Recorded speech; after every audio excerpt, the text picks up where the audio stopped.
Tayo po ay manalangin. Tunay po, Diyos, dakila kang Diyos na amin nga pong pinaglilingkuran. Salamat po sa buhay ng bawat isa. Salamat, Panginoon, maging sa salita mo na muli ay amin nga pong mapapakinggan at pag-aaralan. Natunay nga po na kung ang salita mo, Diyos, ay patuloy na ilalagak namin sa aming mga puso, Lord. Panginoon, hindi po kami magkakasala sa iyo, bagkus, Lord, nandun na kami po ay sumusunod sa bawat utos mo. Kaya dalangin ko, Diyos, patuloy na buksan mo ang espiritual na pag-unawa ng iyong mga anak. Banal na Espiritu, salamat din po sa inyong presensya sa pangalan ni Jesus. Amen. Makakaupo na po tayong lahat sa presensya ng Panginoon. So, handang-handa na po ba tayo? Amen. Okay. So, kung handang-handa na, please open your Bible in the book of Jeremiah chapter 2, verse 19. Okay. Sabi po dyan sa Jeremiah chapter 2, verse 19, your wickedness will punish you. Your backsliding will rebuke you. Consider then and realize how evil and bitter it is for you when you forsake the Lord your God and have no awe of me, declares the Lord Almighty. Okay? So, napakalalim po ng salita ng Panginoon na sinasabi dito sa Jeremiah chapter 2, verse 19, which is, ang pag-aaralan po natin this afternoon is that failure to do these things cause you to go backsliding. Yan, pag-uusapan natin. Na pag-failure, pag hindi po natin sinunod or ginawa ang mga bagay-bagay na ito, maaaring ikaw at ako ay mawala sa ating pong pananampalataya sa Panginoon. Di ba? Sabi nga dyan sa ating text kanina, no? Yung ating kasalanan will punish us. No? Yung ating, sabi dyan, your backsliding will rebuke you. Kaya napakainam po at bago po tayo dumating sa ganong sitwasyon, God will always remind us what are the things that we need to do upang sa ganun po tayo po ay patuloy na maninilbihan sa Kanya. Okay? So, sabi dyan, no? What are these failures? Ano po ba yung mga failures na ito? Okay, number one is that failure to pray is a form of pride. O, nananalangin ba tayo? Yan. Dapat andun pa rin po yung pong ating panalangin. Na in spite na anuman po yung nangyayari sa buhay, may mga testing, may mga trials, sige lang, lumapit tayo sa Panginoon, manalangin po tayo para sa Kanya. Kasi sabi diyan, failure pag hindi na po tayo nag-pray, ibig sabihin, nawawalan na po tayo ng connection. Nawawalan na po tayo ng communication. Di po ba ibig sabihin ng prayer? Prayer means communication. Oh, di ba pag tayo po ay hindi na tumatawag sa ating mga mahal sa buhay sa Pilipinas, walang communication, so ibig sabihin, wala nang relasyon. So, palagi po natin napapakinggan yan. No communication, no relationship. Okay, walang relasyon. So, one way na ipinapakita po natin na meron tayong relasyon sa Diyos ay through prayer. Kaya, if we're going to fail na manalangin sa Kanya, sabi dyan sa ating binabasa, no, sa ating number 1, failure to pray is a form of pride. Pride pala yun. No? Bakit naging pride pag hindi na tayo nananalangin? Kasi ang akala mo sa sarili mo, kayang-kaya mo na. Ang akala mo sa sarili mo, okay ka na. Kahit na hindi ka manalangin, no? Okay na ang buhay mo. Pero hindi pala, mga kapatid. Okay, our supporting verse in Proverbs 16, verse 18. Sabi po doon sa Proverbs 16, verse 18, pride goes before distraction. Oh. Bago pala tayo ma-distract, yan, no, andyan muna yung pride. Kaya, mas maganda na pag alam natin na medyo tumatayog na tayo, tumataas na, sandali, ibaba ng konti, no? Kasi pride goes before destruction, a haughty spirit before a fall. So alam naman natin kung sino tayo, isn't it? No? Alam natin kung ano yung sitwasyon natin. Kasi sino pa ba yung nakakaalam sa sarili natin kundi tayo? And of course, si God. Kasi yung katabi mo, maaaring kilala ka lang niya sa pangalan, nakikita ka niya, pero hanggang doon lang. Hindi niya lubusang kilala kung sino tayo kasi hindi niya pwedeng basahin yung puso mo. Hindi niya pwedeng basahin yung isipan mo, isn't it? Pero ang Panginoon, alam po niya. Kaya, sabi diyan, pag alam po natin na medyo tumatayog na tayo, tumataas ang lipad, no? Kinakailangan nandun po yung pagpapakumbaga. James 4 verse 10. Sabi doon sa James 4 verse 10, humble yourselves before the Lord and He will lift you up. Tunay po mga kapatid, no? Pag tayo po ay nananatiling nagpapakumbaba sa harapan ng Panginoon, no? Sabi sa kanyang pangako, He will lift you up. Kaya wag po nating kalilimutan na yan ang pangako ng Panginoon. So sabi natin kanina, kasama po yan. Kasi sabi natin, failure to pray is a form of pride. Kaya pala pag hindi na tayo nananalangin, nako, baka andyan na yung pride.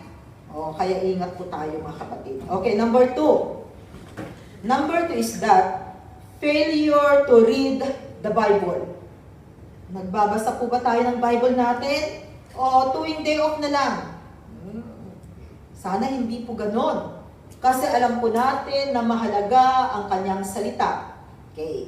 In Matthew chapter 4 verse 4, palagi po nating naririnig yan, napapakinggan.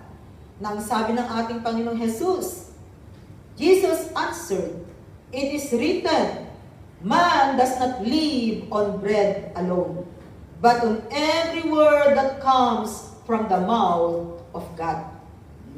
So tunay po, dahil tayo pong mga tao, hindi lamang po sa physical na pangangailangan, mga physical foods ang kailangan natin. Noon, yun lang ang alam natin, di ba? Magtrabaho tayo para mabili yung mga gusto, no? Mabili yung mga pagkain gusto natin para ang katawang na ito ay ma-enjoy niya, no? Ang pagkain, pero hindi pala doon, no? Hindi lang pala doon, kundi meron din palang pagkain ang ating kaluluwa at espiritu. At yan ay walang iba, kundi ang salita ng Panginoon. Katulad ngayon, no? Pinapakain natin ngayon yung ating kaluluwa at espiritu. Kasi alam natin na kung hindi natin pakakainin ang ating kaluluwa at espiritu, magiging malnourished po yan mga kapatid. No? Kaya dito makikita natin na sabi ng Panginoon, no, hindi lamang nabubuhay sa tinapay ang tao, kundi higit sa lahat sa mga salitang namumutawi sa kanyang mga labi. So napakahalaga po ng salita ng Panginoon. At magpasalamat po tayo kasi mula nung tayo po ay nakapakinig sa kanyang salita, di ba ang dami nating natutunan? Ang dami nating nalaman. At kung ito po ay isa sa puso o ipapasamuhay natin, the more na makikita po natin na ang buhay natin ay magiging maayos. Kasi nga ang salita ng Panginoon ang mapa ng buhay natin. Ito ang ating salamin. Nagsasalamin po tayo because of the Word of God. Kaya nga sa mga salita niya na ating pinapakinggan, hindi lamang po tayo tagapakinig, kundi higit sa lahat tagagawa ng salita ng Diyos. Na tayo po yung may pananalig, hindi lamang naniniwala, kundi ipinapakita talaga natin na tayo po ay naniniwala sa Diyos na lumalang ng langit at lupa, sa Diyos na nagligtas ko sa atin. So yun po yung magandang balita, dahil alam po natin na kahit na anuman po yung sitwasyon, anuman ang nangyayari sa mundong ito, no, andun pa rin po na payapa tayo. Kasi alam natin na mayroong salita ng Diyos na naggagabay po sa bawat isa sa atin. Sabi nga rin niya sa kanyang salita, kung itatago natin sa ating mga puso ang kanyang salita, no, hindi po tayo magkakasala sa kanya. Kaya maganda rin, hindi lamang napapakinggan, at the same time po sana dapat may mga memory verses po tayo. Kasi alam po ninyo kung may mga memory verses po tayo, in times na dumarating ang bagyo sa buhay, may mga bigatin sa buhay, no? Pag may salitang nakatago, ay katulad po yan ng cellphone na nagno-notify. Merong notification. Ano pong ino-notify ng Holy Spirit kung wala naman po tayong itinagong salita ng Diyos sa ating puso? Kaya nga, dapat meron po yan. Meron at merong nakatagong salita ng Diyos sa buhay natin. Para pag kailangan natin yung salitang yan, yan yung magbibigay sa atin ng kalakasan, yan yung tutulong sa ating gagabay para alam natin yung desisyon na gagawin sa buhay. Bigla na lamang, the Holy Spirit will remind us those Word of God na ating napapakinggan, those Word of God na itinanim natin, inilagak natin sa ating puso. Kaya mahalaga mga kapatid, na ang salita ng Diyos ay talagang kakambal na po ng buhay natin. No? Na hindi po sana mawawala ang salita ng Diyos. Kasi kung nandun po na hindi na po tayo nagbabasa sa kanyang salita, hindi na tayo nakikinig sa kanyang salita, ibig sabihin, lumalayo na po tayo sa kanya. Kaya, sa pagiging Kristiyano po natin at sa pagiging anak ng Diyos, huwag mo sanang kalilimutan, kapatid, no? Ang salita ng Diyos ay kaparti na po ng buhay natin. Kaparti ng buhay. Na kung hindi ka makakapakinig ng kanyang salita, no? Para kang halamang lanta, no? Na kinakailangan na may makain. At yan ay walang iba kundi ang kanyang salita. So, we need to read the Word of God. We need to listen to the Word of God. We need to study the Word of God. Okay. Number 3 po, na failures po natin.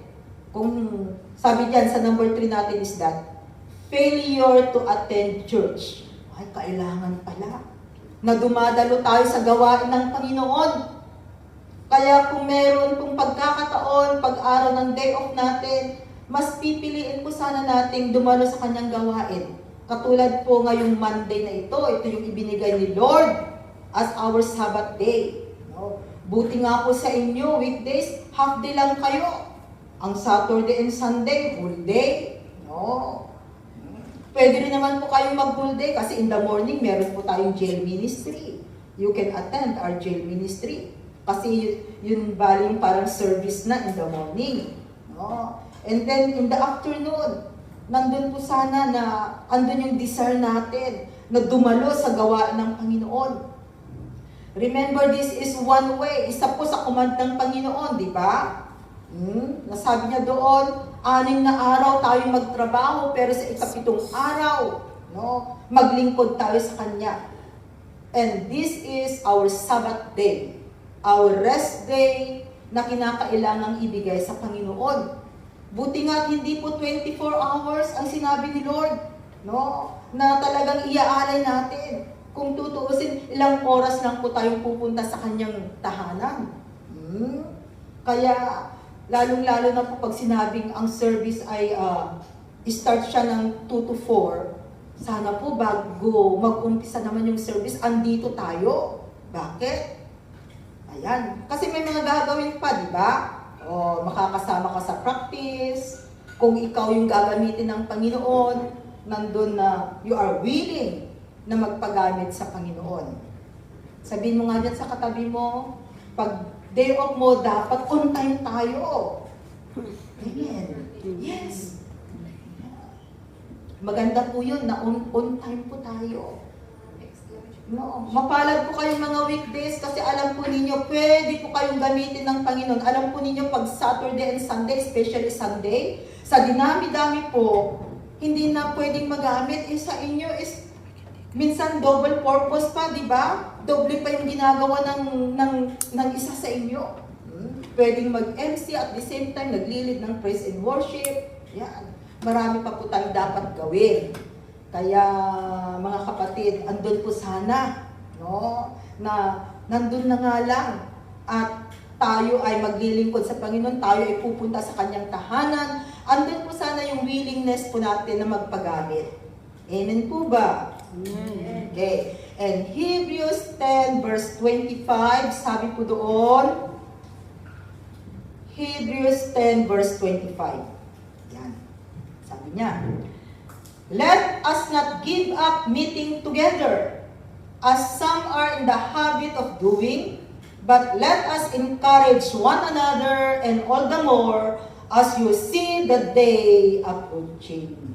Kaya, this is the word of God. Do not give up meeting together.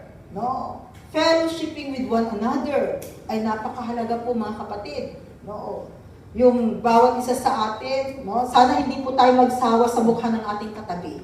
Kahit na every Monday, no, yung mukha ng kapatid mo ang nakikita mo, dapat andun po sana na namimiss po natin ang bawat isa. No, namimiss natin. At kung hindi natin nakikita, dapat hinahanap din natin. At kung hinahanap ka nila, huwag ka namang magalit kasi minsan nagiging negative po tayo. Pag hinahanap tayo ng ating kapatid, imbis na magpasalamat tayo, sabihin natin, ay salamat at naalala mo ako. Pero most of the time, ang sagot natin, hindi naman ako nawala. Iba ka agad yung dating. Hello. Sana hindi po ganon. No? Dahil sabi nga niya dyan, let us not give up meeting together. No. But let us encourage one another. No. Remember, no man is an island. We need one another. Okay. So, pag hindi na po tayo umaattend ng church, sandali. Baka mamaya, no, iba na. At kung palaging ganun na lamang, unti-unti nawawala ka na sa presensya ng Panginoon. Okay, number 4. Number 4 is that failure to obey the Holy Spirit. Yan. Failure to obey the Holy Spirit. Yan. Pag hindi na po natin napapakinggan or nag-obey sa banal na Espiritu, because we know that the Holy Spirit is the one who guides us. The Holy Spirit is the one who teaches us. We need the Holy Spirit in our life. At lagi po sana nating tatandaan, ang Espiritu ng Diyos ay nananahan po sa atin. No? Merong Espiritu ng Diyos sa buhay po ng bawat isa. Pag sinasabi natin na may Kristo tayo sa buhay, nananampalataya tayo sa Diyos, nananalig sa Kanya. No?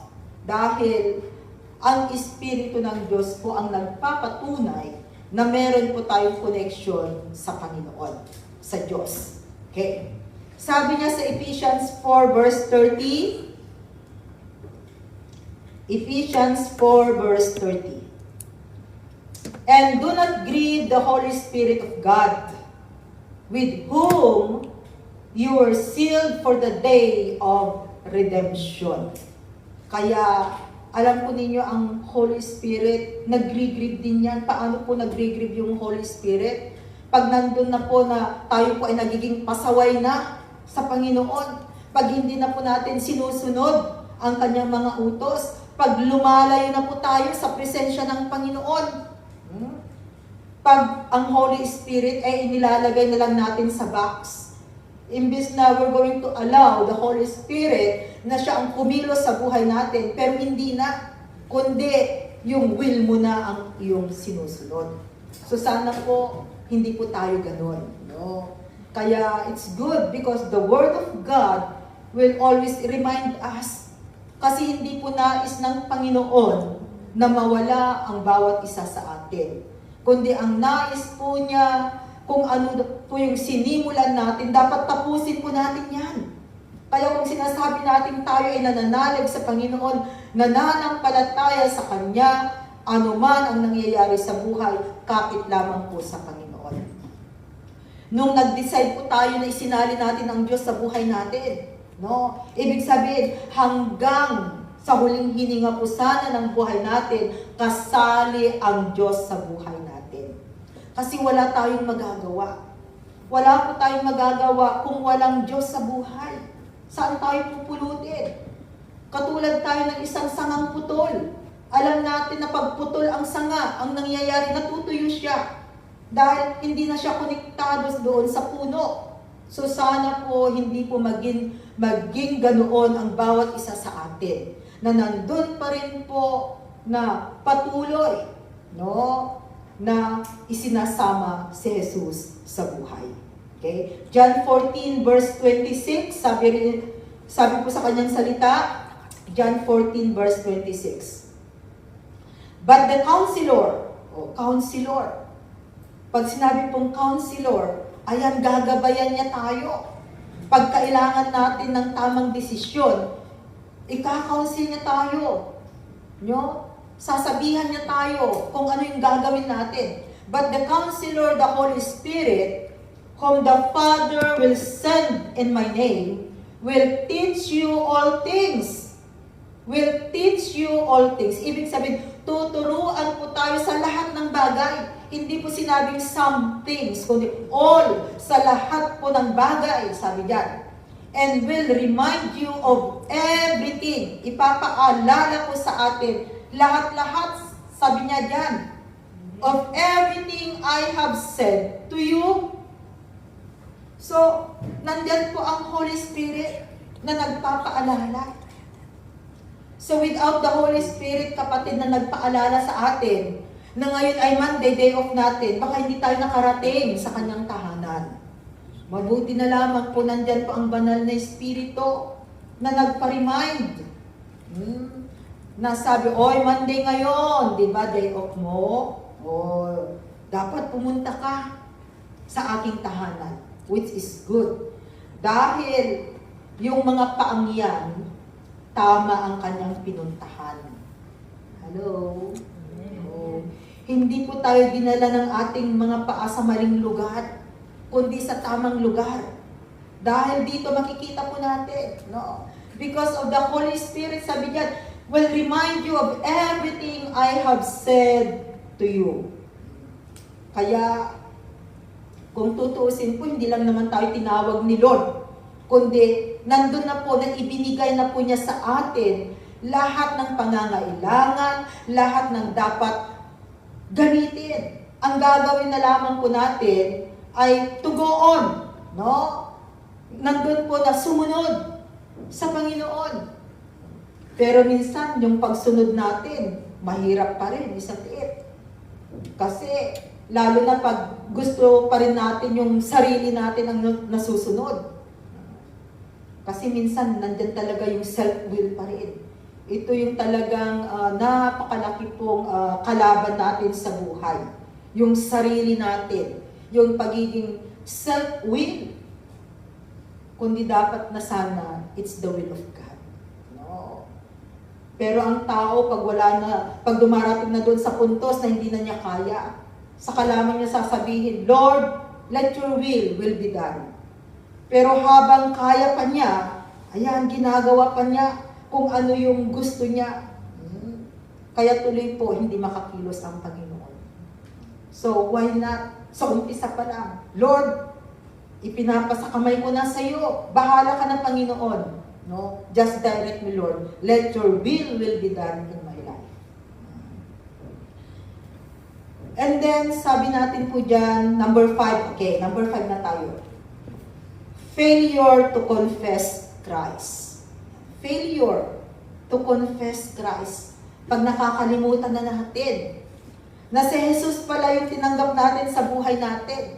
Pag nakakalimutan na natin na siya ang nagmamay-ari ng buhay. No? So maaaring totally po na mawala tayo sa presensya ng Panginoon. So sabi po niya sa Matthew chapter 10, verses 32 to 33. Whoever acknowledges me before men, I will also acknowledge him before my Father in heaven. Verse 33, but whoever disowns me before men, I will disown him before my Father in heaven. So, ibig sabihin talagang nandun po sana na idinideclare natin na hindi po tayo nahihiya na meron tayong Kristo sa buhay po natin. Hindi natin ikinahihiya na tayo po ay tinatawag na Kristiyano. Hindi po sana natin ikinakahiya na tayo ay isa ng born again Christian. Oy, saan ka pumunta noong day off mo? Di ba nag-day off ka nung Lunes? No? Sana nandun po na we are proud na sabihin natin, ay, nag-church ako. Dumalo ako sa gawain ng Panginoon. Hindi yung, ay, may nagyaya kasi sa akin, kaya pinagbigyan ko lang. Oops, sandali. No. Kasi tunay po ang kanyang salita. And even, makikita rin po natin, di ba, sa atin pong service, kaparte rin po dito yung tinatawag na testifying the goodness of God. Kasi when we testify also the goodness of God, yung ginawa ng Diyos sa buhay natin, talagang nandun po na ipinapangalandakan natin ang kapangyarihan ng Diyos na siya ay kumikilos sa buhay natin. Kaya pag testimony portion ay dapat po every time, no, na tayo ay dumadalo sa gawain ng Panginoon, nandun po na nagte-testify tayo. Hindi yung nahihirapan pa minsan yung MC natin magtawag. Kung sino yung magte-testify. O maano lang ba yung tatayo at sabihin mo, pinagpala ko sa araw na ito at may bagong hininga, bagong buhay at nakarating ako sa kanyang presensya. Amen. That's already, you are testifying the goodness of God. Mabuti siyang Diyos na patuloy na kumikilos sa buhay po ng bawat isa. Dahil alam ko po na maraming ginagawa ang Panginoon.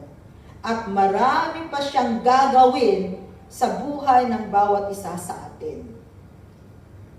Kasi kung ganun po na itinetestify natin yung goodness, kapangyarihan, yung ginagawa ng Diyos sa buhay natin, ay papalitan niya, bibigyan niya ulit tayo ng testimony.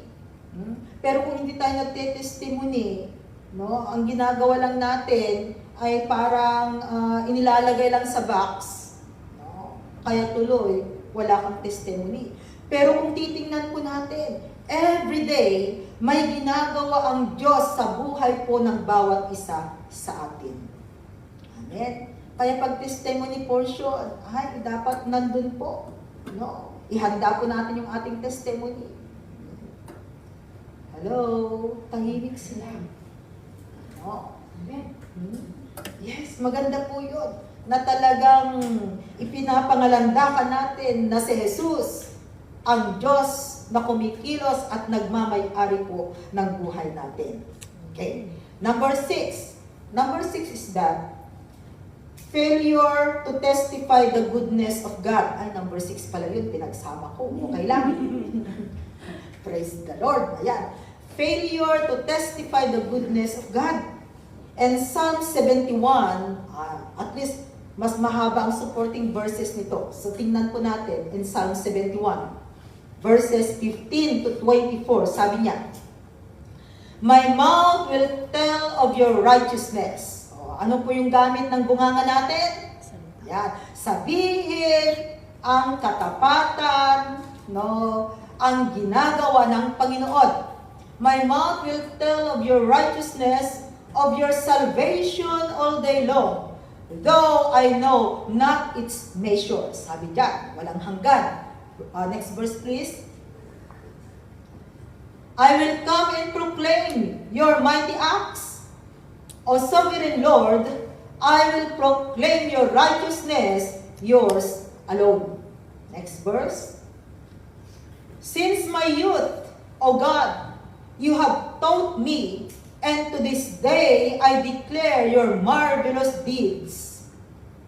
Even when I am old and gray, do not forsake me, O God, till I declare your power to the next generation, your might to all who are to come.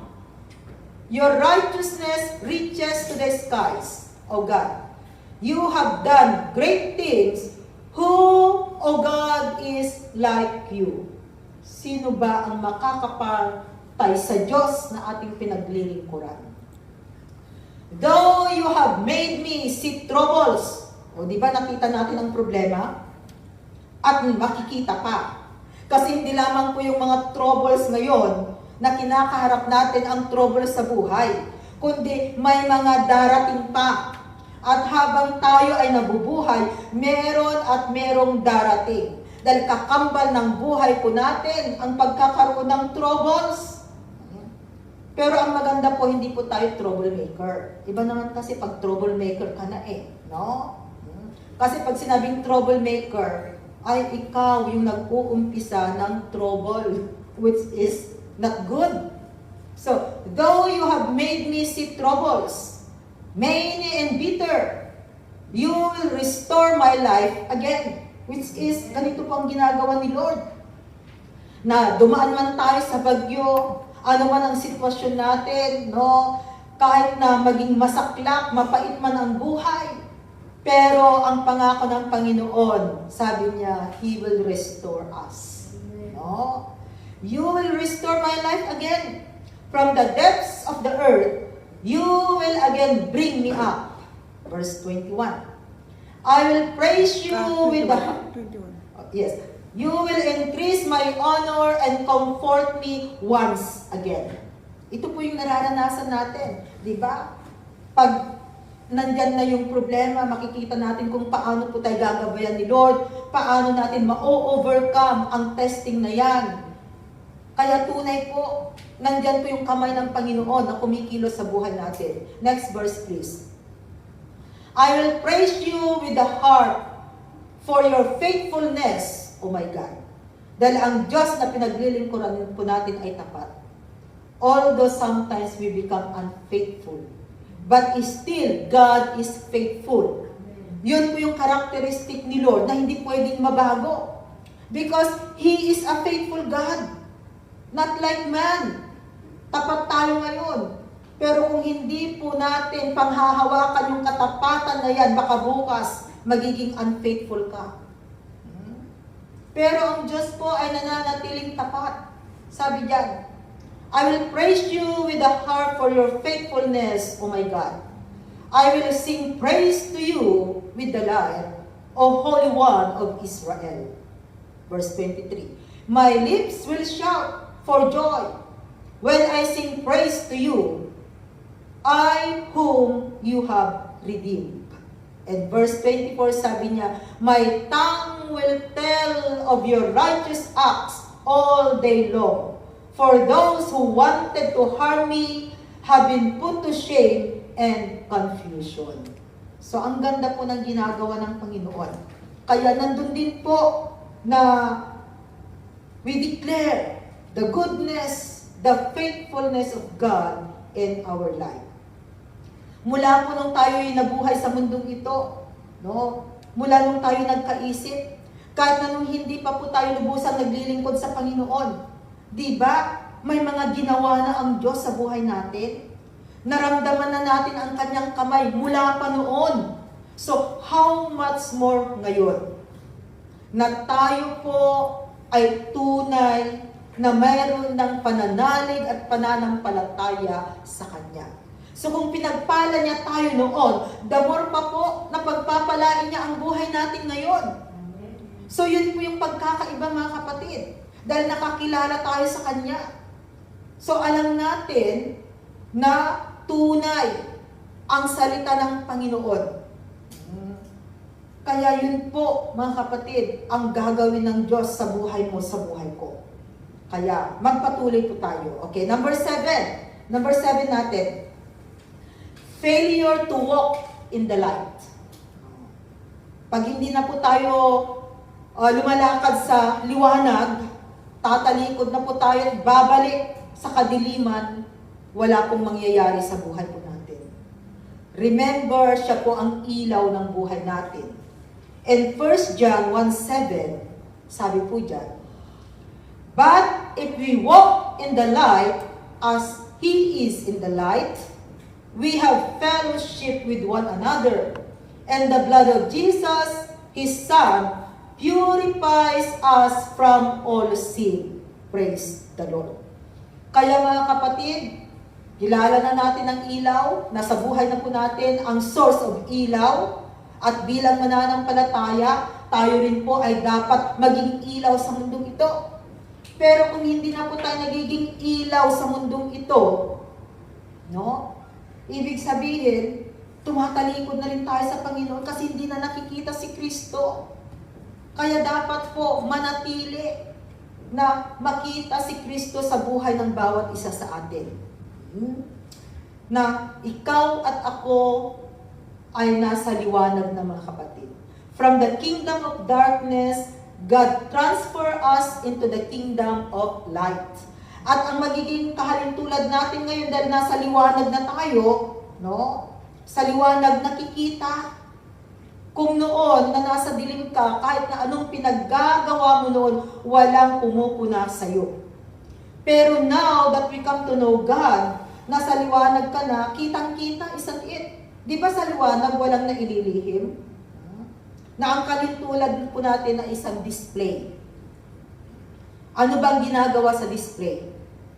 Ay, pag may display, hihinto ka, titingnan mo kung bakit naging display.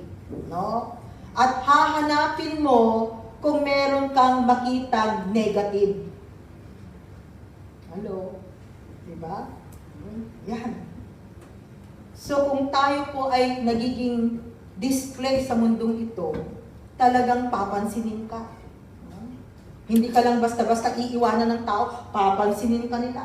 Titingnan nila kung anong klaseng buhay meron ka ngayon.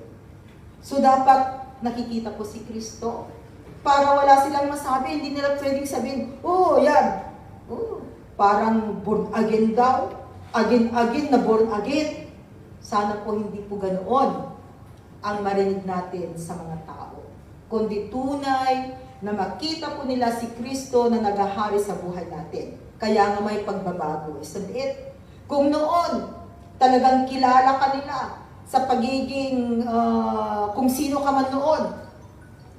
Pero ngayon, no, makikita nila na mayroong pagbabago. Kaya yun po ang naisin ng Panginoon, mga kapatid. So sabi natin kanina, what are those failures? No? Failure to pray is a form of pride. Okay? Failure to read the Bible.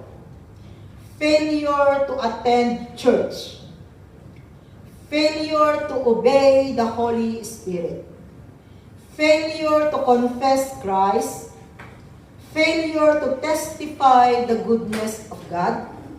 Failure to walk in the light. At ano po ba yung mga result of backsliding? Okay. The result of backsliding is that you will lose power. Loss of power. Mawawalan ka ng kapangyarihan. No?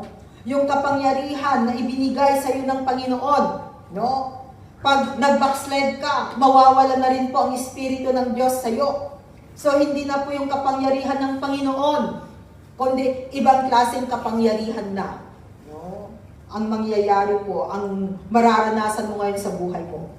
Another po na magiging result, pag nag-backslide po tayo is that, loss of peace. Mawawalan ka ng kapayapaan. Dati, payapang-payapa yung kaisipan mo. Pero ngayon sa konting problema lamang, konting pagsubok, wala na. Parang yung isipan, rumble na.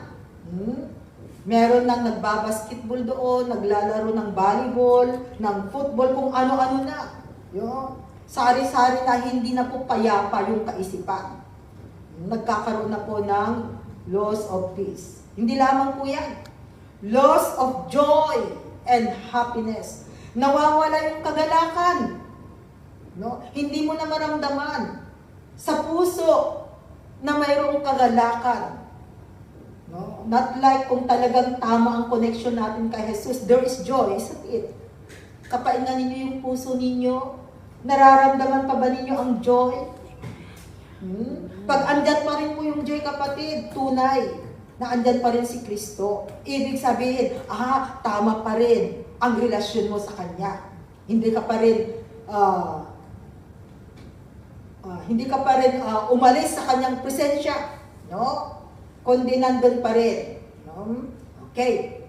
Hindi lamang po yan. And of course, it will lead losing our soul. Saan patutungo ang iyong kaluluwa? Alam natin na dalawang lugar ang pwedeng puntahan. Langit at impyerno lamang po. So mahirap po ang mag-backslide. So if you feel you are at this state or stage, hear God's calling in Jeremiah 3 verse 22. Ano po ang sabi diyan sa Jeremiah 3 verse 22? Yan. Return, faithless people. So ang mga nagbabackslide, talagang nawawalan sila ng pananampalataya sa Panginoon. Return, faithless people, I will cure you of backsliding. Praise God, may pag-asa, isn't it? Sabi ni Lord, no, nandiyan na pagagalingin kita.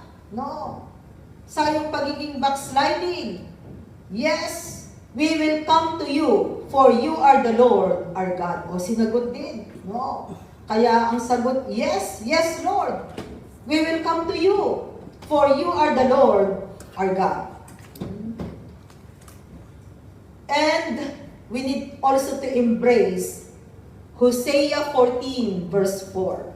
Sabi doon sa Hosea 14 verse 4, I will heal their waywardness.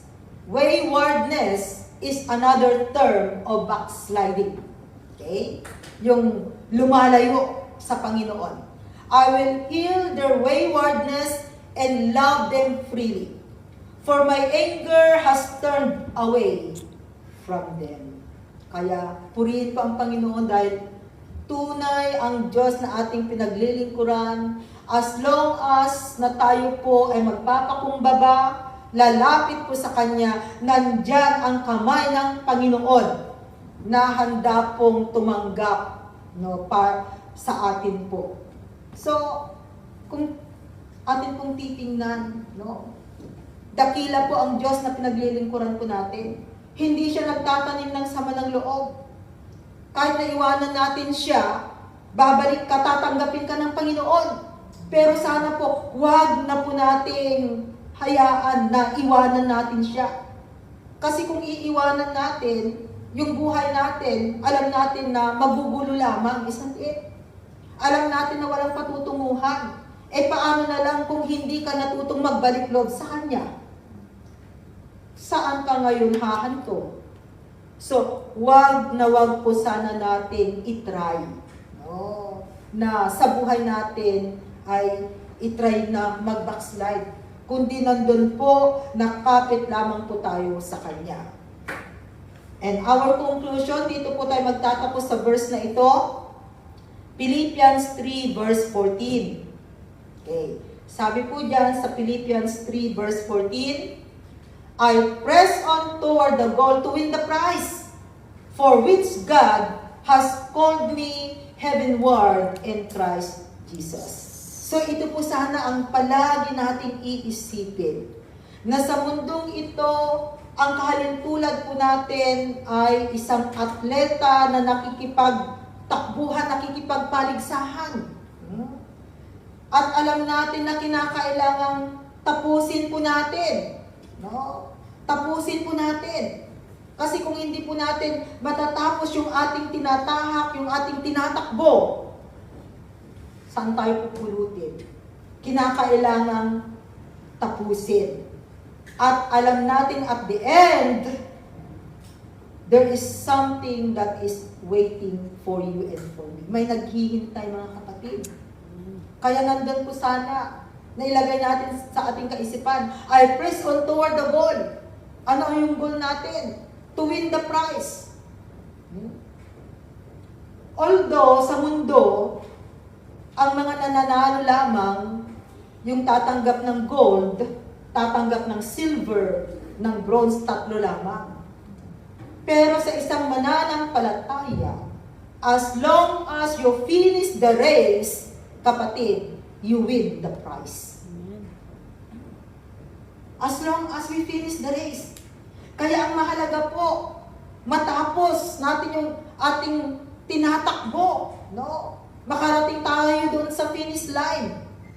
Maaaring merong mauuna sa atin dito, meron namang mahuhuli, pero ang pinakamahalaga po, we will finish the race.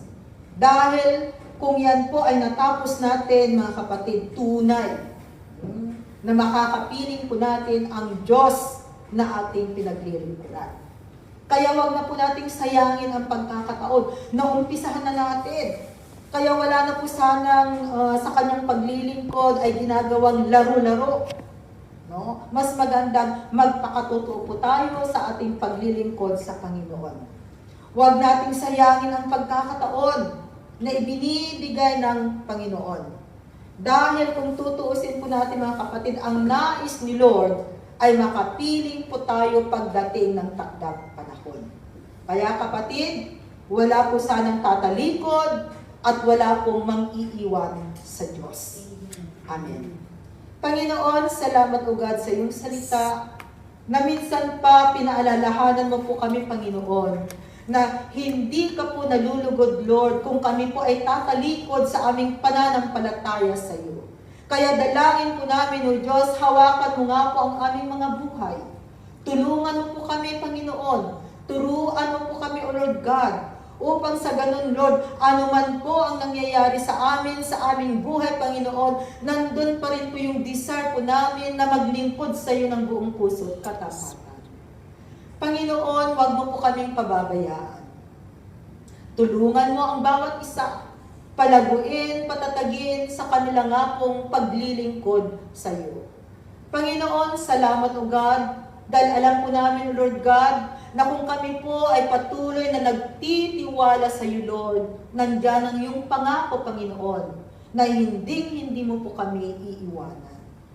Panginoon, salamat, Lord God, sa mga salita mo na patuloy na nagpaparemind sa amin, O Lord God, na wala po kaming magagawa kung wala ka na naghahari sa aming mga buhay. Salamat, Panginoon, sa pagkakataon. Salamat, Panginoon, sa patuloy na pagbibigay mo po sa amin ng pagkakataon na ikaw ay amin nga pong mapaglingkuran. Salamat, Lord, at patuloy na kumilos ka sa aming buhay, maging sa aming kalagitnaan. Salamat, Panginoon, at ibinabalik ko po sa iyong mataas na papuri sa pangalan ni Jesus. Amen.